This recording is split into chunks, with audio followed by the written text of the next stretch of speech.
Qu'on soit bien clair, je n'ai pas commencé ma passion en même temps que mon job, j'ai commencé ma passion avant mon job. C'est ma passion qui m'a donné envie de faire ce travail. Bonjour à tous, bienvenue dans le nouvel épisode de Tu fais quoi dans la vie, le podcast qui parle de parcours scolaire, de parcours professionnel et qui met en avant les parcours extraordinaires et parfois ordinaires des gens de mon entourage et le mien. Aujourd'hui, on va parler du fait que je sois créatrice de contenu et salariée dans l'influence. La journée, je suis salariée, le soir, créatrice de contenu. Et en fait, quand tu fais ton job et à côté tu fais ta passion, ça demande une organisation de fou que tu peux avoir pendant un temps. À un moment donné, il faut choisir. J'ai toujours pas choisi parce que j'aime faire les deux, même s'il y en a un que j'aime faire plus que l'autre évidemment. Mais il y en a un qui est aussi surtout une belle sécurité qui tombe tous les mois, comparé au statut d'auto-entrepreneur où quand les clients te payent à 60 jours fin de mois, t'es un peu en mode bah gars, je paye pas mon loyer dans 2 mois donc paye-moi maintenant s'il te plaît. Il y a aussi ce truc de conflit d'intérêt. Je travaille dans l'influence en tant que salarié. Parfois des jobs qui veulent pas me prendre parce que ils se disent que je vais en profiter, je vais être là pour les contacts, les machins, etc. Je suis très humble sur tout ça.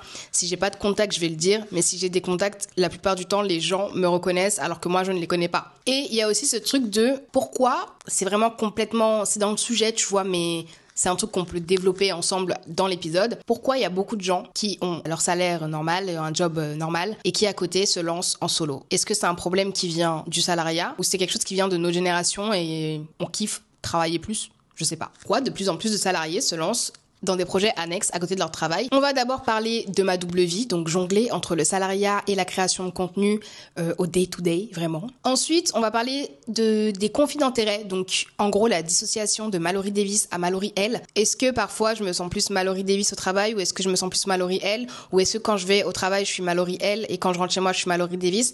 Je vais vous expliquer tout ça. Et ensuite, bien évidemment, parce que c'est quand même le but de ce podcast, pas que de parler de moi et de ma vie, mais aussi de vous donner des conseils si jamais ça vous arrive, si vous avez 2 métiers, 2 choses que vous aimez trop faire, et on va en parler tous ensemble. Pour commencer, je vais rappeler quand même les bases. Ma passion a commencé avant même que je travaille, avant même que j'ai un diplôme, avant même que je ne sois salariée. C'est-à-dire que je fais des vidéos sur YouTube depuis que j'ai l'âge de 14 ans. Aujourd'hui, j'en ai 28. YouTube, ça s'est développé. Les métiers autour de l'influence, etc. se sont développés. Et en fait, au début, YouTube, c'était pas un métier. C'était une plateforme où les gens partageaient leurs tutos, leurs blagues, etc., etc. Et c'est devenu un métier. Il y a des gens aujourd'hui qui sont créateurs de contenu, c'est leur métier pour toujours. On les connaît. Lena Situation, Squeezie, Clay Carito, tous ces gens-là, c'est leur métier maintenant. Et avant, ça pouvait pas être un métier. Il fallait prendre le coche ou il fallait être la star du moment. Il fallait que ça décolle à un moment donné, tu vois. Pour pouvoir ensuite parvenir à y faire ton métier. Vous connaissez mon parcours. Moi, en 2016, je reprends mes études. Donc, je fais un BTS communication. Et en fait, à un moment donné, je me suis dit, mais la seule chose que je sais faire, c'est monter des vidéos, parler sur Internet, développer tout ça, tu vois. Et avoir un contact, des réseaux avec des youtubeurs, etc. Donc, moi aussi, je veux travailler là-dedans. Comme ça, au moins, je suis sûre que je fais quelque chose que j'aime. Et donc, c'est de là qu'est venu le truc où je me suis dit, ok, il faut que je trouve un métier dans ça. À l'époque, on te valorisait pas autant quand t'étais créateur de contenu. Aujourd'hui, les créateurs de contenu, tout le monde en veut. Ils cherchent même des gens, ils cherchent même en gros des créateurs UGC pour être community manager ou créateur content dans leurs agences. C'est pour vous dire à quel point Internet et la vie a évolué de fou, Alors qu'avant, tu pouvais dire que t'avais 20 000 abonnés sur Instagram, que tu savais faire ci, ça, que tu gérais toi-même tes collaborations, etc. Pour eux, c'était pas encore un métier. Je peux faire agent, je peux faire commercial, je peux négo des contrats, je peux tout faire parce que j'ai appris à le faire solo. Tu vois ce que je veux te dire? Et quand tout a commencé à décoller pour moi, vers 2015, 2016, 2017, il y a eu un moment où j'étais plus personne. Simplement parce que je ne traînais plus avec le réseau que j'avais créé au début de ma carrière de créatrice de contenu. En fait, c'était moi et moi-même. Comment j'allais me renouveler, comment j'allais faire. Donc, 2021, je me lance sur TikTok, ça fonctionne bien, etc., etc. Et on est aujourd'hui. Tout va bien pour moi dans la création de contenu. Je continue à faire ce que j'adore faire et je continue à être salariée. Mais du coup, comment je m'organise? Parce que quand t'as une collaboration annuelle et que tu dois rendre des previews, tu dois filmer, tu dois te rendre en tournage. Et les tournages, forcément, les gens, ils travaillent aux mêmes horaires que toi, normalement. Des horaires de journée. Il n'y a pas un régisseur qui va travailler le week-end pour tourner une vidéo pour une influenceuse, ça n'existe. Enfin,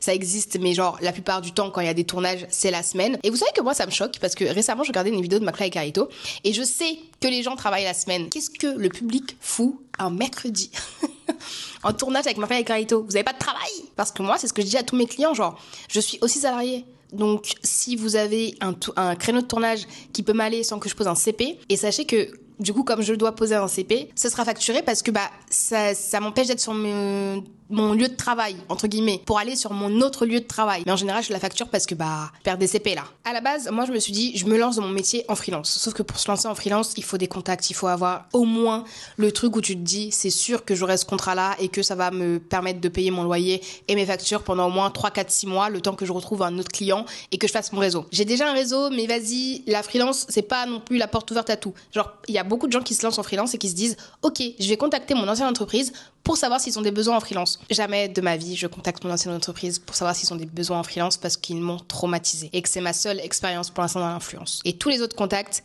ils sont déjà en freelance. Donc, ils vont pas me donner, genre, leur contact pour leur facture. Je sais pas si tu captes ce que je suis en train de te dire. C'est beaucoup plus compliqué que ça, j'ai l'impression. Ou alors, je sais pas. Peut-être que j'ai juste peur et je me trouve des excuses. Donc, mon organisation, elle est simple. Du lundi au jeudi, je travaille en présentiel de 10h à 18h. Et le vendredi, c'est un jour de télétravail. Le vendredi, je travaille en même temps pour mon patron, parce que je suis employée finalement, et à la fois pour moi. Donc ça veut dire qu'il y a des pauses, il y a des moments où genre je prends des pauses de 15 minutes et je me dis ok là je me mets sur un montage, etc.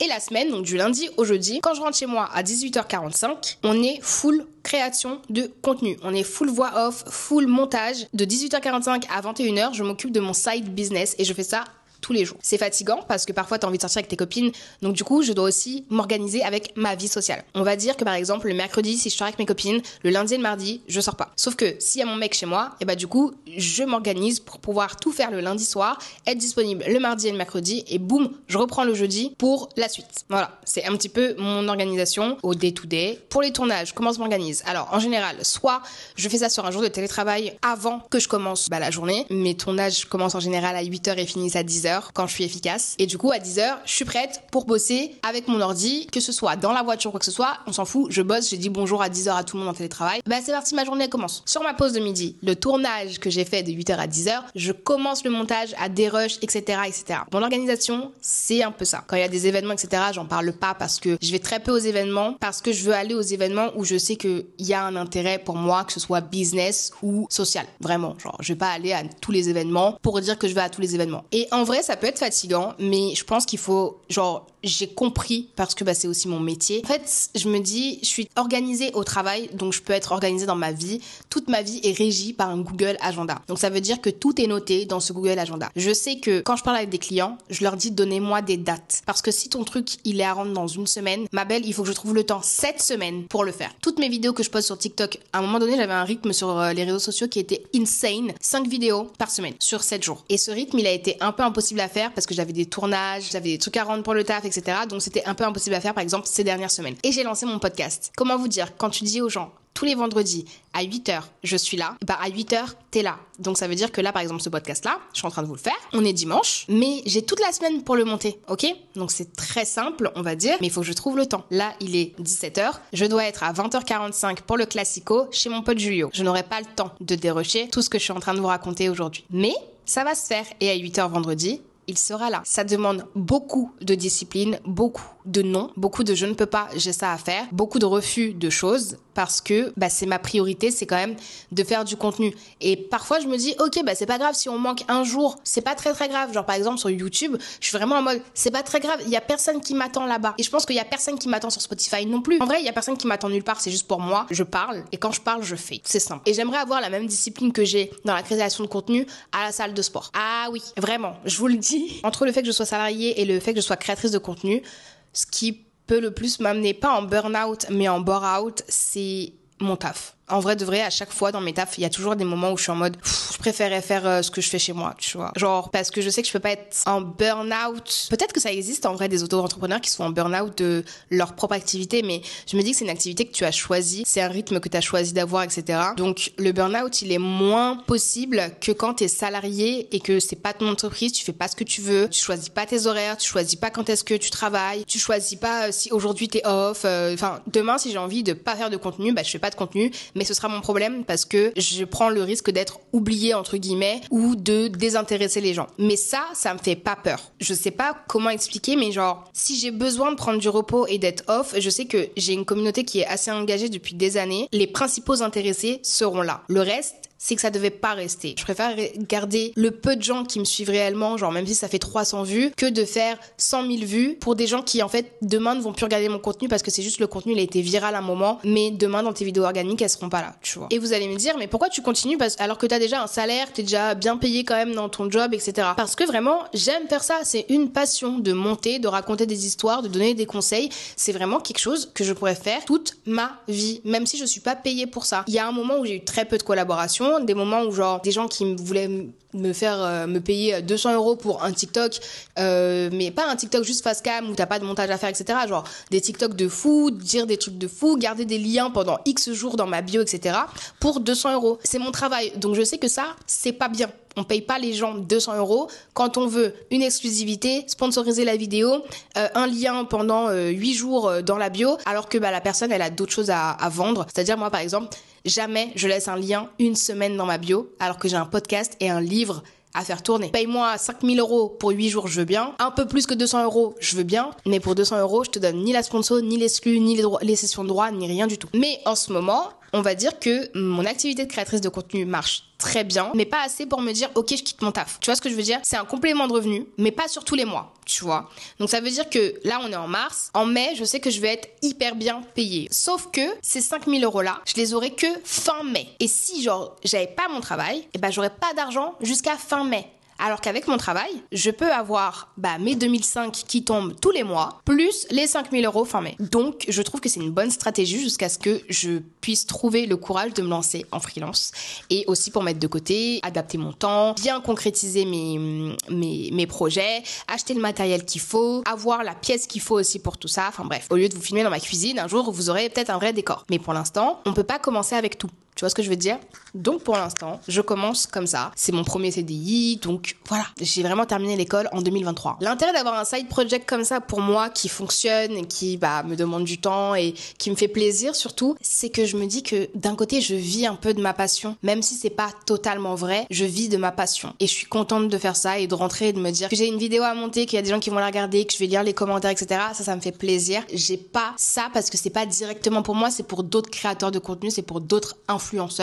Donc forcément, c'est pas le même plaisir, c'est pas moi qui monte. Moi, je m'occupe juste de parler avec les clients, négocier les tarifs des créateurs, être en chefferie de projet sur tous les projets des créateurs qui soient annexes ou qui soient en collaboration. Et voilà. Alors que quand c'est moi, je fais tout. Je suis en contact avec le client, je négocie mes tarifs, je monte mes vidéos, je trouve les idées créatives pour mes vidéos, je fais du storytelling pour mes vidéos, je publie mes vidéos. Enfin, c'est du 360 de mon métier. Et en plus, en faisant ça, comme je vous le disais, j'ai un complément de revenu. Et ça peut aussi ouvrir des opportunités professionnelles. Comme je disais, je travaille dans l'influence et je suis créatrice de contenu. Je suis du pain béni en général pour les agences et pour les annonceurs parce que il y a personne qui connaît autant le métier que moi et j'ai aussi ce réseau de marques, d'agences et de créateurs de contenu. Donc je connais des créateurs de contenu, j'ai bossé avec eux la plupart de ma vie, j'ai traîné avec eux la plupart de ma vie, j'ai bu des cafés avec eux la plupart de ma vie. Entre 2016 et aujourd'hui, ça fait 10 ans que je côtoie ce milieu. Donc les gens me connaissent et je les connais un peu, tu vois. Après, tout le monde ne peut pas me connaître. Je dis pas que tout le monde me connaît, genre quand j'arrive dans une pièce,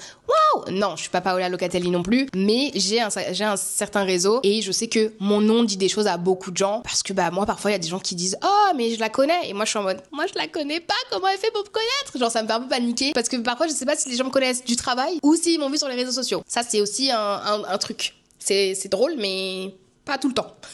Et comme vous le savez, c'est grâce à mon activité de créatrice de contenu que j'ai pu entrer dans ce milieu-là parce que en vrai, l'influence, c'est un milieu qui est très fermé, surtout si tu n'as pas d'antécédents en ayant travaillé en agence ou en ayant un nom qui fait que. Et moi, en fait, la première fois que je voulais rentrer dans l'influence, j'avais postulé au moins 3 fois avant pour entrer dans cette agence. Et à un moment donné, j'ai envoyé un message à mon ancien chef qui m'a dit ah mais je te connais et tout, on s'est déjà vu en event, etc. Bien sûr je suis passé ton CV en priorité. Mon CV est passé en priorité, j'ai pu mettre un pied dans ce milieu et du coup j'ai pu me faire mon réseau, connaître les gens m'ont connu, etc., etc. Tout le monde n'était pas ravi parce que ça peut créer du conflit d'intérêts. Et oui, je vous en ai déjà parlé je crois, mais on va en reparler parce que c'est quand même le plus gros du sujet. Le conflit d'intérêts, il commence au contrat de travail. Que dit mon contrat de travail sur mon activité? Et en réalité, mon contrat de travail, je crois qu'il peut rien dire.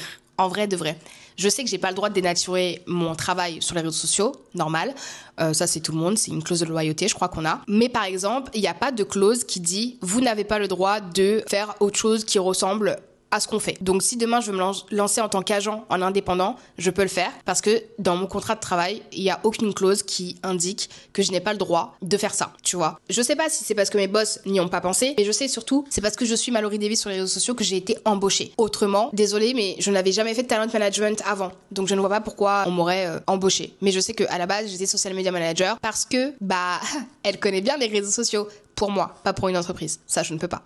Ça, c'est vraiment quelque chose, définir une stratégie pour une entreprise, etc. C'est vraiment quelque chose que j'ai du mal à faire parce que j'aime trop prendre la parole sur les réseaux sociaux et je n'aime pas être l'image ou le visage d'une entreprise sur ces réseaux sociaux. Justement, il y a un conflit d'intérêt entre moi et l'entreprise, parce que si je dis quelque chose sur mes réseaux sociaux à moi, donc sur Mallory Davis, je ne peux pas derrière aller sur le Instagram de Netflix et dire déjà, on va me reconnaître pour ça, ensuite je vais être alpaguée en mode ouais c'est la meuf de Netflix, etc. Et donc en fait c'est pas, tu vois, et après moi quand je vais partir il y aura des conflits d'intérêts, genre ils vont se dire ouais l'agence, pourquoi vous êtes plus avec Mallory, etc. Et les gens vont venir me poser des questions sur l'agence, enfin bref, vous voyez un petit peu le tournicotat que ça fait. Il y a beaucoup trop de questions qui se posent quand une personne est visible sur plusieurs réseaux sociaux. Bien évidemment, quand t'es en entreprise, moi, c'est mon milieu. Donc forcément, parfois, il y a des contacts que je connais, parfois, il y a des contacts qui me connaissent, et parfois, il y a des contacts qui sont à l'entreprise. Je les ai connus grâce à mon entreprise, donc je n'ai pas le droit d'aller les contacter.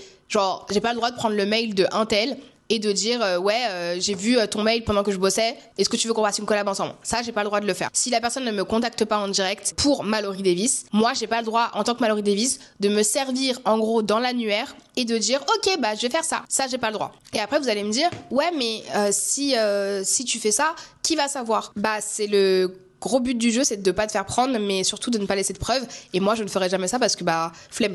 J'ai déjà fait les prud'hommes une fois, on va pas retourner là-bas, c'est pas un concert annuel, t'as capté. Et après, il y a aussi le truc, comment gérer la transparence avec son employeur. Moi, mon employeur, c'est écrit sur mon CV que je suis créatrice de contenu. Genre, vraiment, c'est écrit en gros sur mon CV. Donc, quand les gens me recrutent, ils sont au courant que je suis sur les réseaux sociaux. Moi, de mon côté, je fais ma part en tant que Mallory, elle, dans ton entreprise, mais dehors, je suis qui je veux, je dis ce que je veux, tu vois. Mes réseaux sociaux ont déjà fait débat dans plusieurs entreprises où j'ai été travailler. Donc par exemple, il y avait un client qui voulait pas que je sois sur son compte parce que j'étais amie avec des gens, des influenceurs avec qui il collaborait souvent. Ok. Et en fait, le client, même si tu lui dis que tu fais ta part de pro et ta part de perso, il n'y croit pas. Et ils ont raison parce que dans tous les cas, dans ce milieu, tout se sait très rapidement. Quand une personne quitte une entreprise, tout le monde le sait. Même avant que la personne le dise sur LinkedIn, tout le monde sait pourquoi elle l'a quitté, qui a fait quoi, où elle va. Tout le monde sait tout dans ce milieu-là. Donc je me suis dit, ok, bon, pas grave. Du coup, on m'a mis sur un autre client. J'ai quand même pu évoluer, j'ai quand même pu faire mon alternance. Mais mon alternance, à la base, à cause de ce client-là, et parce que j'étais sur les réseaux sociaux, et parce que j'avais des amis influenceurs, ne voulait pas de moi sur son compte et a failli faire tomber à l'eau mes années de bachelor. Voilà. Et de master aussi. Donc du coup, il y a eu ce problème-là. Ensuite, il y a la parole que je prends sur les réseaux sociaux quant à mes dépenses, mon salaire, comment négocier un truc, comment préparer son entretien annuel, etc. Je sais que ça a fait débat. Je sais très bien que ça a fait débat. Je sais très bien que les gens se sont demandé est-ce que j'avais le droit de faire ça, etc.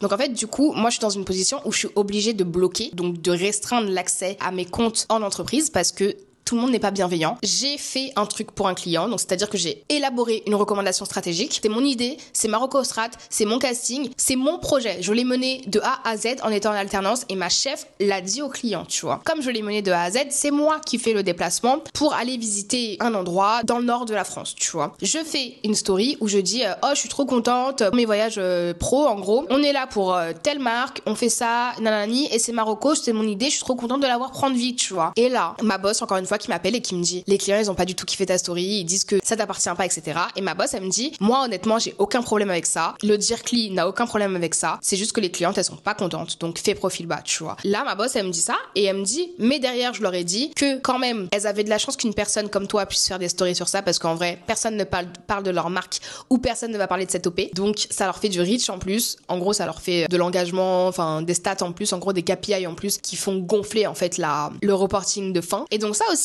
ça me frustre. Je me dis, il y a des clients que je vais voir parce que je suis sur place qui en fait derrière vont envoyer des SMS à mon Dirkly et à ma chef pour dire ouais ça nous plaît pas qu'elle fasse des stories. Ok. Franchement je me suis plein de sauces qu'à un moment donné j'ai arrêté de dire où je travaillais, j'ai arrêté de tout parce que je me suis rendu compte que les clients ils étaient partout et même ça se trouve ils m'écoutent encore là. De toute façon je travaille plus du tout avec ces clients, ça fait vraiment 2-3 ans que je vous raconte ces expériences là et aujourd'hui je suis vraiment en mode je ne sais pas si je peux faire confiance à des gens et je pense que de leur côté ils me disent je sais pas si on peut te faire confiance, mais dans un sens je me dis vous êtes super contents quand genre je parle de votre marque, quand je suis là, etc. Bon, pour la plupart, hein, parce qu'il y en a qui étaient pas contents du tout. Et parfois, je suis vraiment en mode, bah tu sais quoi, je vais même pas te donner de crédit à zéro agence, à zéro marque. C'est pas grave, je fais mon truc de mon côté. Et vraiment, ça m'a appris à lire l'heure. C'est des erreurs que j'ai faites, j'étais en alternance, y a pas de souci. Mais aujourd'hui, en CDI, tu verras que ma partie salariée. Tu ne verras rien d'autre de moi. Vraiment pas. Parce que bah, je ne veux pas que mon influence en tant que Mallory Davis soit associée ni à une agence, ni à une entreprise, ni à une marque, une collaboration avec d'autres gens que j'ai faites en tant que salarié. Donc voilà, c'est des conflits d'intérêts qui me sont arrivés et qui vraiment ça va plus m'arriver parce que maintenant je restreins vraiment l'accès à mes réseaux sociaux, même si je sais que parfois il y a des fuites, etc., que si une personne n'est pas connectée, elle peut voir ce qui se passe sur mon compte, mais j'ai entendu trop de choses sur ma personne, j'ai entendu trop de chuchotements sur ah mais elle a fait ça, elle a publié ça, etc. J'aime bien être le centre de l'attention, mais autant d'attention venant de la part de clients ou d'agences, j'en en veux pas, genre. Et j'ai même entendu des choses qui se disent sur moi dans d'autres agences. Par exemple, il y a des agences où ils veulent pas m'inviter aux avant-premières alors qu'avant cette marque-là m'invitait aussi aux avant-premières parce que bah soit je suis pas assez connue pour eux, soit genre je suis trop connotée. Alternance, c'est bien. Continuez comme ça, hein. Il y a que les montagnes qui se croisent pas. Et en vrai, il y a un côté impact mental dans ça parce que j'ai une double identité en fait. Enfin, il y a des gens, parfois je croise des clients quand je suis en événement alors que je suis Mallory Davis, et quand je suis Mallory elle, bah quand je suis en call, parfois bah des clients ils me connaissent. Donc du coup, t'es vraiment en mode parlez pas de moi, je n'existe pas. OK, oubliez-moi, oubliez que quand je suis en Teams avec vous, oubliez que vous m'avez vu sur TikTok en tant que Mallory Davis. Genre vraiment. Et parfois, quand je suis en event, oubliez que je travaille dans cette agence-là. S'il vous plaît, je suis Mallory Davis. Et ça peut être dur mentalement parce que tu sais pas faire la distinction, tu sais pas pourquoi les gens ils te contactent. La plupart du temps sur LinkedIn, quand il y a des marques qui me contactent, je suis en mode oh trop bien, ils veulent collaborer avec moi. Non, en fait, ils veulent le contact de Mallory, de l'agence, donc pas Mallory Davis. Et c'est pas chiant, mais ça peut être très perturbant en fait. Voilà. Mais d'un côté, je me dis, ok, dans ce métier-là, j'ai quand même une place. Les gens me contactent pour l'agence, donc ils savent que c'est mon métier. Mais est-ce qu'ils savent que je suis aussi créatrice de contenu, tu vois? Il y a ce truc de, je veux être forte dans le pro, mais le pro, c'est aussi mon perso. Donc comment on fait? Pour l'instant, ça va. Genre depuis 2-3 ans, en vrai, ça va. Toutes ces histoires de conflits d'intérêts, etc., c'est derrière moi. Et je fais vraiment très attention à qui je suis sur les réseaux sociaux, à qui me suit sur les réseaux sociaux. Genre, ça peut paraître hyper long à faire. En vrai, quand t'as 15 000 abonnés sur Instagram, tu peux pas voir tous les gens qui regardent ta story, etc. Je fais attention à ce que je mets, je fais attention à ce que je dis. C'est un peu devenu du contrôle. C'est comme si je protégeais ma vie privée, alors qu'elle est pas vraiment privée. C'est juste, voilà. Il y a des gens qui sont en amis proches, qui sont du travail, et je me dis, si je mets la mauvaise personne du travail en ami proche, bah, je vais en avoir encore du conflit d'intérêt, etc. Mais aujourd'hui, ça va mieux. Vraiment, ça va mieux. Faut être au courant des dualités quand tu travailles, surtout dans le même milieu, en fait. Genre, quand tu travailles dans un truc qui n'a rien à voir, ok, mais quand t'es dans le même milieu, c'est chaud. Un faux pas, un faux truc, ça peut te valoir, une mauvaise réputation, quoi. En vrai de vrai. Et d'ailleurs, on m'a parlé de ça. Genre, il y a des nouveaux qui arrivent à mon taf et tout, ils me connaissent. Enfin, ils me connaissent de TikTok, etc. Et il y a des gens qui deviennent mes amis, du coup, et qui me disent, tu sais, au début, tout le monde m'a demandé, ça fait quoi de travailler avec Mallory? Elle est comment dans la vraie vie? Je pense que les gens pensent que je suis la CGT incarnée, genre. Je suis un peu CGT, mais faut doser, tu vois. Et ça me fait rire parce que je me dis, mais comment est-ce qu'ils me voient, les gens? En vrai de vrai. Je suis hyper sympa, je suis hyper solaire, je peux être un peu aigrie, mais je suis bon délire. Si on s'entend bien, on se parle et tout va bien. Je suis méga gentille et ça me fait un peu peur l'image que les gens ont de moi dans le milieu. Genre, qui suis-je pour vous? Qu'est-ce que vous voyez en moi que au final, les gens, quand ils apprennent à me connaître, ils disent mais c'est n'importe quoi. Qu'est-ce que vous voyez? Genre on me l'a déjà fait, ouais, t'es hautaine, t'es machin, etc. Blablabla. Ça m'intrigue un peu, mais d'un côté je suis en mode je m'en fous. Pense ce que tu veux, tu vois. Et du coup, bah, comment je pose les limites pour naviguer entre les deux mondes, c'est vraiment les restrictions que je fais sur mes réseaux sociaux et le fait que en fait, je mette ma propre limite avec qui sont mes amis, qui sont les copains vraiment dans ce monde-là et qui sont les gens qui peuvent parler sur ma tête et dire n'importe quoi, après me critiquer et devant dire Mallory on t'adore. Que voilà, je vous l'ai déjà expliqué, mais pour revenir sur ça, pour faire une boucle de fin. Et si vous voulez vous lancer dans ce monde, donc on passe à la troisième partie, si vous voulez vous lancer dans ce monde où vous avez deux activités, moi les activités elles sont vraiment pareilles, genre limite si je peux être talent dans l'agence dans laquelle je travaille, tu vois. Ce qu'il faut c'est avoir une organisation où tu as beaucoup de discipline, ok? C'est te dire que ok, là t'as travaillé de telle heure à telle heure, mais quand tu rentres, il faut pas que tu sois fatigué. T'as pas le droit d'être fatigué. Il faut que t'aies toujours ton cerveau en ébullition sur ton side business parce que c'est ton side business que tu veux. Tu veux qu'il soit concret à la fin, tu vois. Tu veux que ce soit la raison qui va payer tes factures. Ce sera l'activité principale qui paye tes factures. Donc pour ça, il faut bosser. Le meilleur truc à faire, c'est de définir des plages horaires pour bosser sur ce projet-là. Ensuite, le truc que je dirais à tous les créateurs de contenu du monde qui n'ont pas le temps, qui trouvent jamais le temps, automatise au maximum tes contenus. Programmation de contenu, template de montage, etc., etc. Tu fais tout pour avoir le moins à faire. Juste à changer un petit truc sur un template, sur Canva ou quoi que ce soit, sur tes miniatures, etc. Tout pour que ce soit carré quand tu le postes, quand tu programmes le post, et ça va te faire gagner un temps monstre. Et il faut pas faire comme moi et se lancer quand tout sera parfait. Par exemple, mon podcast, j'ai voulu attendre d'avoir le micro, la perche, le décor, etc. Lance-toi quand tu sens que tu peux le faire. Ça avancera progressivement et les gens noteront ta progression. On doit forcément commencer quelque part, et si tu commences pas, tu sauras pas ce que ça peut donner. Même si tu commences avec tout le matériel qu'il faut, ça se trouve ça va flop. Donc autant que tu commences dans ta cuisine comme ça, la vérité. Du côté légal et éthique, vérifie ton contrat de travail. Genre s'il y a écrit que t'as pas le droit de faire une activité annexe à côté, t'as pas le droit malheureusement. Et si on le découvre, t'es dans la merde. Voilà, pour faire simple. Deuxièmement, on n'utilise pas les ressources de son employeur. Je sais qu'il y a plein de gens qui le font, mais un jour, votre employeur, il va vous prendre la main dans le sac et vous allez être choqués. Vraiment. Et bien évidemment, ne pas faire comme moi, éviter tout ce qui est conflit d'intérêts. Ton activité à toi, c'est la tienne. Ne viens pas cracher sur ton boss, sur machin, etc., sur Internet. Et éviter aussi tous les trucs avec les marques, etc. Parle pas forcément de tes projets pro sur ton temps perso et surtout sur Internet, parce que Internet n'oublie jamais rien. Côté mental et équilibre, comme je le disais, il faut accepter que ça va te prendre du temps sur ton temps social. T'as pas trouvé la bonne organisation tout de suite. Prends le temps de prendre ton rythme. Tout ne va pas arriver. De toute façon, tu vas pas faire 2 millions de vues ou 2 millions de streams d'un coup. Donc, tout vient à point à qui c'est attendre. Et surtout, quand tu te sens pas de faire un truc, quand tu te sens pas d'avancer sur un projet, détends-toi. Genre, pour l'instant, t'as pas de clients, t'as pas de collaboration, doucement. Et si t'as des collaborations, tu privilégies toujours tes collaborations et le client avant de faire contenu organique. Parce que le client, il te paye. Les contenus organiques, pas tant que ça. Mais, attention, petit astérix, ne délaisse pas les contenus organiques, parce que si t'as que des trucs en collaboration commerciale ou que des trucs où tu dois bosser avec le client, etc. Ça, je parle pour les créateurs de contenu. Les gens, ils vont voir que t'es tout le temps en collaboration commerciale et ça va les énerver. Et ils vont se dire, ok, c'est devenu un panneau publicitaire. Et t'as pas envie que les gens pensent que t'es un panneau publicitaire, comme certaines influenceuses, dont je ne citerai pas le nom, parce que je veux m'éviter le conflit d'intérêts. Et voilà, je vous ai tout dit sur la partie de ma vie salariée et créatrice de contenu, ce que ça engendrait, comment je m'organisais, ce qu'il faut éviter vraiment beaucoup quand t'es créatrice de contenu et salariée à la fois. Dites-moi, vous, si vous comptez genre vous lancer dans un side business à côté de votre travail, quel side business c'est? Est-ce que vous voulez aussi être créateur de contenu, ou si vous voulez développer d'autres skills que je ne connais pas, peut-être dans un domaine que je ne connais pas? Et aussi, dites-moi quel est votre plus gros projet 2025. Moi, c'est le podcast, donc j'espère qu'il continuera à bien marcher, que vous continuerez à l'écouter. Et voilà, je vous fais de très gros bisous. Je vous retrouve vendredi prochain à 8h pour le prochain épisode avec Léa et j'ai très hâte. Bisous!